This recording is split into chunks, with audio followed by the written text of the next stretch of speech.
Assalamualaikum warahmatullahi wabarakatuh.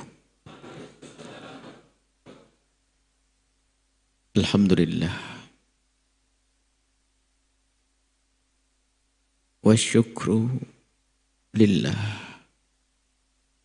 wassalatu wassalamu ala rasulillah habibina sayyidina Muhammad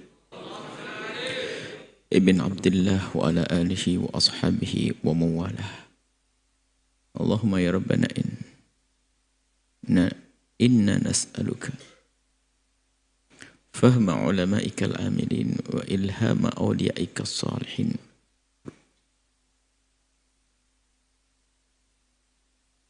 A'inna ya Rabbana ala dhikrik wa syukrik wa husni ibadatik.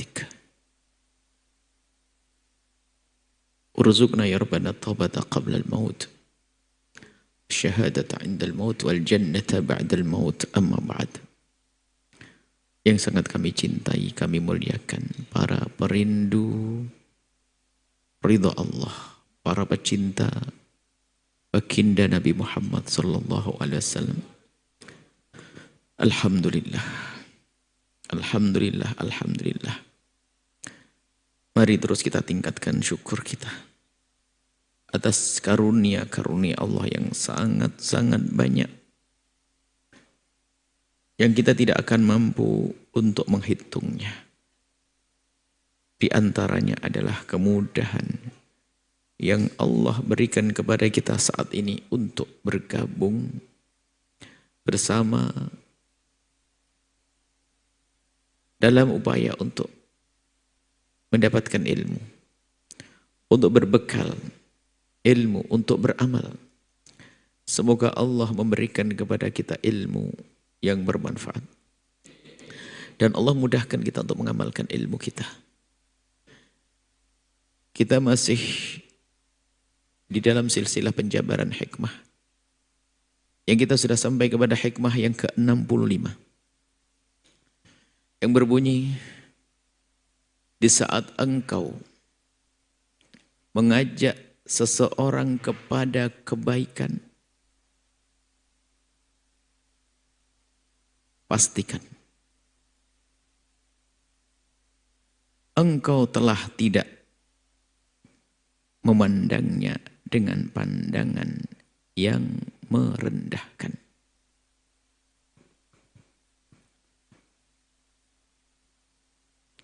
Mengajak kepada kebaikan adalah tugas kita semua yang merasa menjadi umat Nabi dan ingin menjadi umat terbaik. Mengajak kepada kebaikan bukan tugasnya ulama saja, akan tapi siapapun dari umat baginda Nabi yang ingin mendapatkan gelar khaira ummatin ukhrijat linnasi, maka harus mengambil bagian ta'muruna bil ma'rufi wa tanhauna 'anil munkar, mengajak orang kepada kebaikan dan menghentikan dari kemungkaran. Dan di dalam ayat tersebut tidak yang dipanggil, yang diseru bukan ulama, tapi kuntum, kalian semua. Nah, berangkat dari sini berarti kita harus sadar kalau kita punya tugas mengajak siapapun kepada kebaikan. Nah, di saat kita mulai mengajak orang kepada kebaikan, maka kita harus mempunyai ilmu tata krama di saat kita mengajak kepada kebaikan. Kita ingin membawa hamba-hamba Allah kepada kemuliaan, maka jangan sampai bersama itu kita rendah, kita menjadi terhinakan. Maka sebuah kebodohan yang nyata jika kita ingin menghantarkan orang masuk surga lalu kita sendiri masuk neraka. Nah, di saat kita mulai mengajak orang kepada kebaikan, maka ada beberapa hal yang harus kita sadari. Yaitu pastikan bahwa kita telah tidak memandangnya dengan pandangan merendahkan.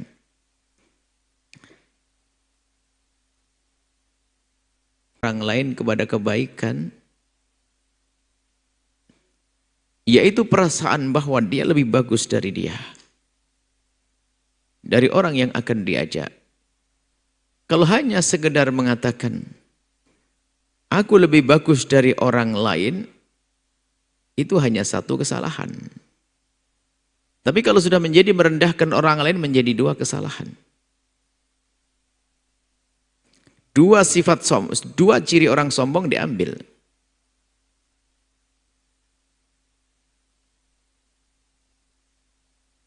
Menganggap dirinya adalah lebih bagus dari orang lain, ini bahaya sekali. Sebab kebaikan itu ada yang terlihat dan ada yang tersembunyi.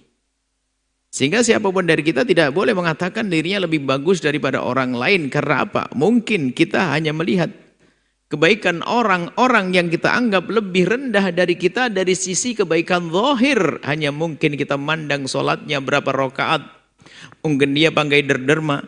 Kita tidak pernah tahu ternyata hatinya sangat bersih. Dia adalah orang pemaaf, dia adalah orang yang mudah bersyukur atas karunia Allah, dia adalah penyabar, dia. Maka tidak sah kalau kita mengatakan kalau aku lebih bagus dari dia. Dan orang yang selalu mengatakan dirinya lebih bagus dari orang lain, ini ada imamnya dan ada sanad ilmunya. Ke atas sanad ilmunya kepada musuhnya, kakek kita Nabi Adam, yaitu iblis yang mengatakan ana khairun minhu. Aku lebih bagus daripada Adam. Jadi yang saya mengatakan aku lebih bagus adalah iblis, manhaj iblisi. Manhajnya manhaj iblisi, ngikuti gayanya iblis. Nah, kalau orang seperti ini mengajak orang lain tentu untuk menambahkan kesombongannya, yaitu merendahkan orang lain. Yang disebutkan Nabi, al-kibru batarul haqqi, menolak kebenaran yang sampai kepadanya, wa khamtun nasi, merendahkan manusia. Nah, alangkah bahayanya seorang juru dakwah di saat menyeru kepada kebaikan atau siapapun yang dia ingin mengajak orang lain dalam kebaikan, akan tapi ternyata ajakan tersebut tidak lain adalah ungkapan kesombongan yang tersembunyi di balik keinginan, di balik kata-kata kebaikan yang disampaikan. Dia mengajak, ayo melakukan sholat, tanpa disadari dia mengatakan, seperti saya ini loh, saya lebih bagus dari kamu. Bahaya sekali, halus sekali kesombongan tersembunyi ini. Maka mari dari kita semua yang sudah menyadari bahwa kita semua punya tugas mengajak kepada kebaikan. Dan kalau kita menyadari punya tugas ini, tentu harus kita jalankan dong. Dan siapa yang kita ajak kepada kebaikan, dan semua dari bangsa manusia. Tidak pandang siapakah dia. Bukan seorang murid saja, mungkin tetangga kita, saudara kita, pembantu di rumah kita. Sehingga beberapa prinsip dakwah yang sering kami hadirkan, di antara adalah memandang orang lain dengan pandangan kasih sayang dan cinta. Bukan dengan pandangan merendahkan. Memandang orang lain, khususnya dia yang sesat jalan atau dia yang berada dalam kubang kehinaan, hendaknya kita sudah bisa memandang mereka dengan pandangan kasih sayang dan cinta, baru saat itu kita menyeru dia sah. Bukan seorang penyuruh sejati yang belum menyeru dia sudah merendahkan mereka. Enggak, bukan penyuruh sejati. Dia hanya menyeru orang lain untuk menampakkan kalau dia itu adalah punya kelebihan atau ingin artinya dia ingin membesarkan kesombongannya.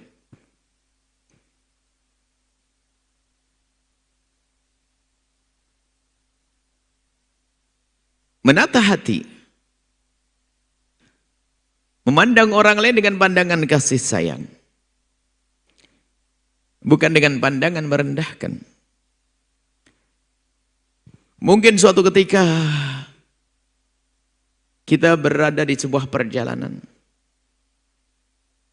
Mungkin melewati stasiun atau alun-alun atau tempat-tempat yang di sana terdapat hamba-hamba Allah yang diuji dengan kemaksiatan. Mohon maaf, wanita yang telah merendahkan diri mereka sendiri dengan kehinaan kemaksiatan. Jika ada yang mendengar suara ini dari orang-orang yang diuji oleh Allah dengan kehinaan, kemaksiatan, zina, semoga Allah berikan kesadaran dan Allah mengampuninya. Mungkin kita melihat wanita di saat ada mobil yang berlalu, dia melambaikan tangannya. Kita sebagai seorang santri mungkin atau mungkin bahkan habis selesai pengajian, lewat alun-alun, terminal, stasiun, tiba-tiba ada wanita yang melambaikan tangan. Di saat mobil kita sedikit ngerem saja mereka mengejar.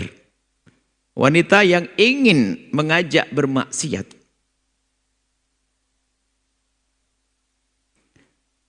Apa yang ada di hati kita saat itu? Mungkin ada di antara kita yang berkata, ih kasihan banget tuh perempuan, astagfirullah. Kasihan banget tuh perempuan, astagfirullah. Seolah-olah beristighfar dan mengucapkan kalimat kasihan. Tapi sesungguhnya dia telah merendahkan wanita tersebut.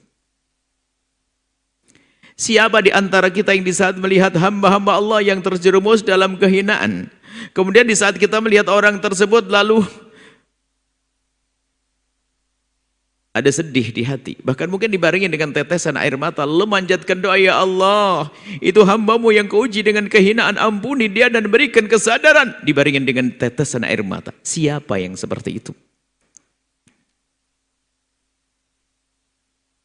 Atau bahkan jadikan guyonan, naudzubillah, dipikir mainan, biarpun tidak, yang penting kan kita tidak berzina, rem mobil, lalu dia ngejar, diajak lari lagi, ngejar. Pernah suatu kita kami dengar cerita semacam itu, seorang santri bercerita hal yang demikian dengan tertawa-tawa.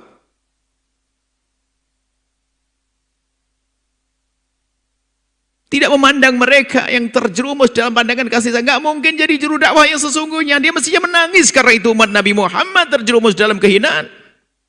Menangis seharusnya. Tapi malah dibikin mainan, ayo.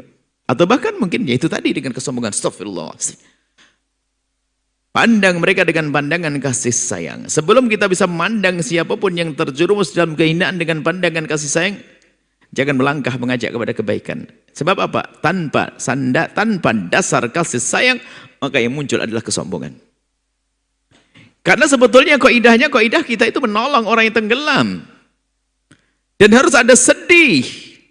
Dia tenggelam. Dan jika seorang hamba yang menyadari orang yang akan ditolong itu perlu untuk ditolong, lalu dia sedih dengan terjerumusnya orang tersebut dalam kubang kehinaan, faedah pertama yang akan didapat oleh orang tersebut adalah apa?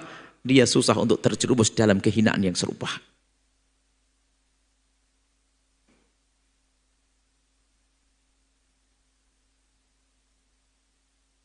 Dan terdapat di dalam hatinya mahabbah yang dirindukan oleh Nabi SAW.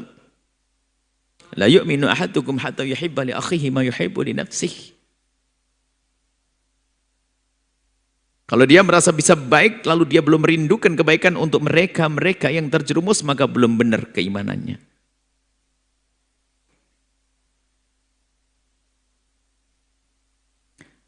Kita sering mati hati kita ini. Hati kita sering mati. Mungkin kita yang di kampung, kita bicara di kota, di kampung. Di kampung mungkin kita sering mondar-mandir pergi ke masjid tiap hari Jumat. Lalu kita melihat tetangga kita yang tidak sholat Jumat. Ada bermacam-macam model manusia di saat melihat tetangga yang tidak sholat Jumat. Yang pertama adalah orang yang cuek, bebek. Atau yang dengan kesombongannya, kasihan, astagfirullahaladzim, tidak Jumat. Ada sombong.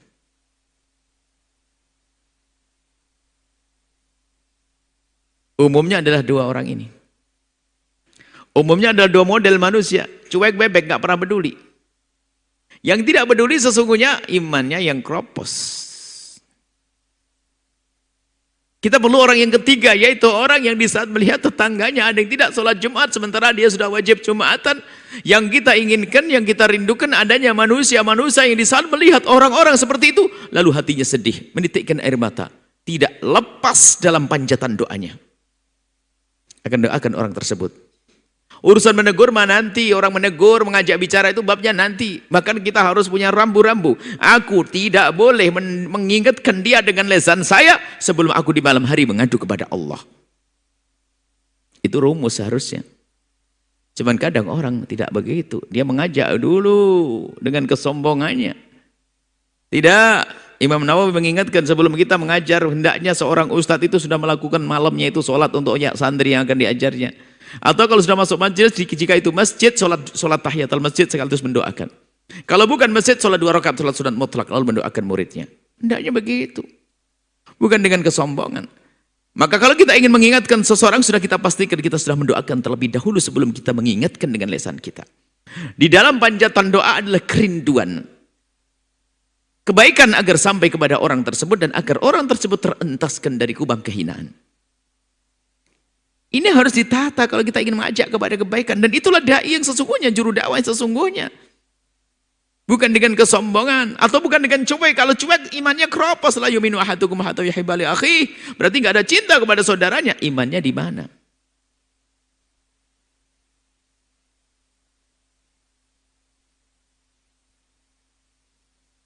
Yang cuek dengan tetangganya, dialah juga yang cuek pembantunya di rumah, enggak pernah diperhatikan dia sholat atau tidak sholat. Yang cuek dengan orang ada di kiri kanannya, dialah yang cuek di rumahnya, enggak pernah peduli yang bangun rumahnya itu orangnya sholat atau tidak sholat.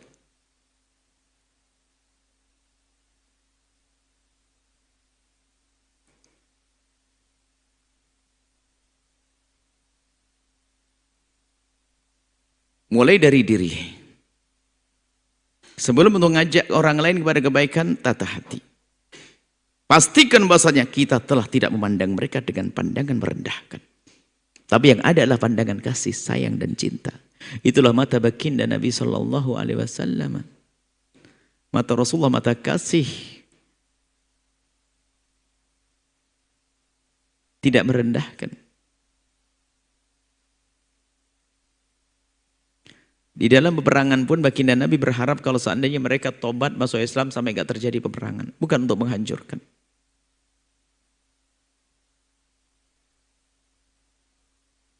Mari kita tata hati kita semuanya.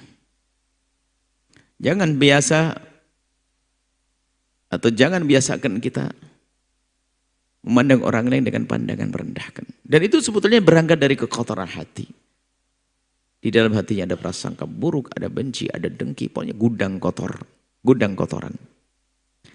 Tapi yang hatinya sudah senantiasa dibersihkan, begitu mudahnya berprasangka baik, begitu mudahnya untuk memberikan kebaikan kepada orang lain. Begitu mudahnya memaafkan, begitu mudahnya memberikan kebaikan, memberikan hadiah dan seterusnya. Begitu mudahnya bertutur kata yang lembut karena dia punya kasih sayang. Yang mengingatkan, yang membawa orang kepada kebenaran tidak dengan kasih sayang, berat susah.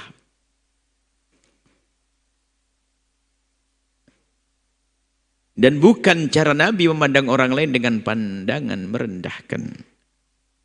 Sadarlah wahai hamba Allah, khususnya yang merasa dirinya adalah sebagai juru dakwah penyuruh kepada kebaikan, jangan sampai terlena.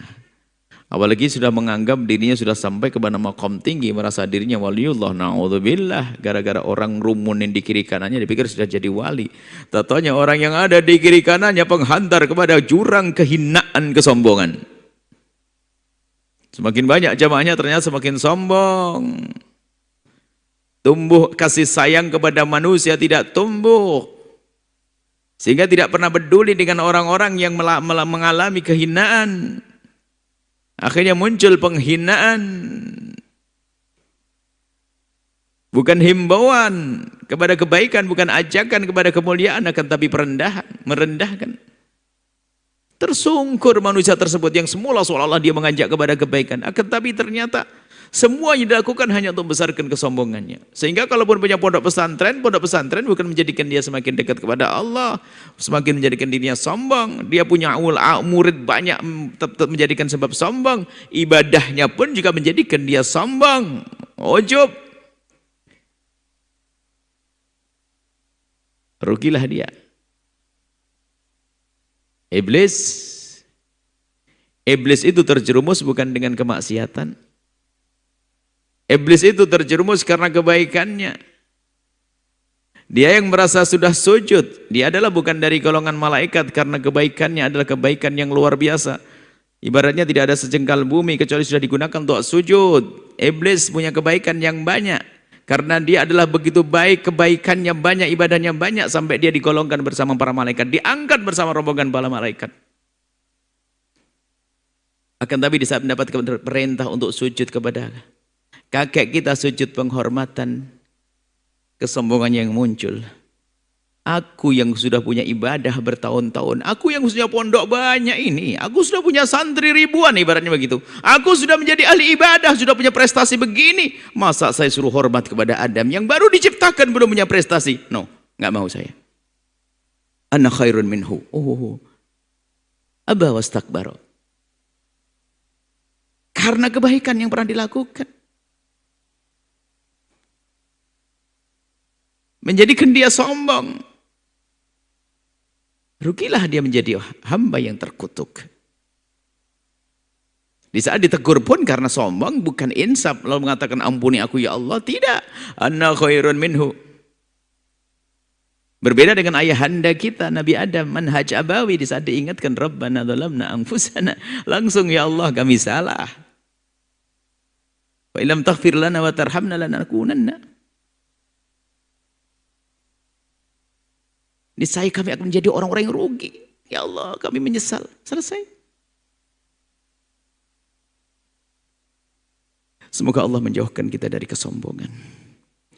Allah menjadikan hati kita hati yang penuh kasih. Memandang orang lain dengan penuh kasih, tidak dengan kesombongan. Semoga Allah mengampuni orang tua kita dan guru-guru kita. Allah memberkahi anak-anak kita dan para santri. Dan semua yang menyaksikan acara ini diberi segala kebaikan, lahir dan batin, dunia akhirat. Semoga Allah menjadikan kita hamba yang saling mencintai karenanya. Dijauhkan dari kebencian, kedengkian, dendam, yang ada hanya cinta. Diberi kesehatan lahir dan batin, panjang umur, sehat afiat, serta husnul khotimah kelak. Dan kelak bersanding bersama baginda Nabi Muhammad SAW. Al-Fatihah.